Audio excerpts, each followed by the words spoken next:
جب آپ کے دل میں اللہ پاک ایمان کی طاقت بھر دیتا ہے نا، پھر دنیا کی مصیبتیں، دنیا کی مشکلیں آپ کو مشکل نہیں لگتی، وہ آپ کو آسانیاں لگتی ہیں۔ تو میری زندگی بھی مشکلیں آئیں، ماں باپ نے ساتھ چھوڑ دیا، مالی مشکلات کا سامنا کرنا پڑا، وراثت میں سے حصہ کٹ گیا،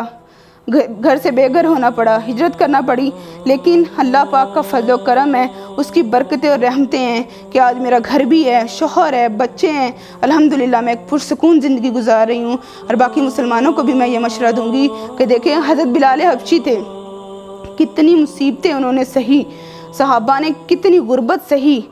نبی صلی اللہ علیہ وسلم کی بیٹیوں نے کتنی تنگی سہی، لیکن اسلام کو نہیں چھوڑا۔ تو آپ لوگ بھی، سب سے میری یہ گزارش ہے کہ حالات جیسے بھی ہوں، آپ مرنے تک آپ کی نوبت پہنچ جائے، آپ کی جان لبوں پہ آ جائے، لیکن کلمہ کبھی نہ چھوڑیں۔ تحفظ ختم نبوت، ناموس رسالت، رد قادیانیت، حالات حاضرہ اور دیگر اہم ملکی و بین الاقوامی موضوعات پر مبنی مستند اور معلوماتی پروگرامز دیکھنے کے لیے KTV آفیشیل کے YouTube چینل کو سبسکرائب کیجیے۔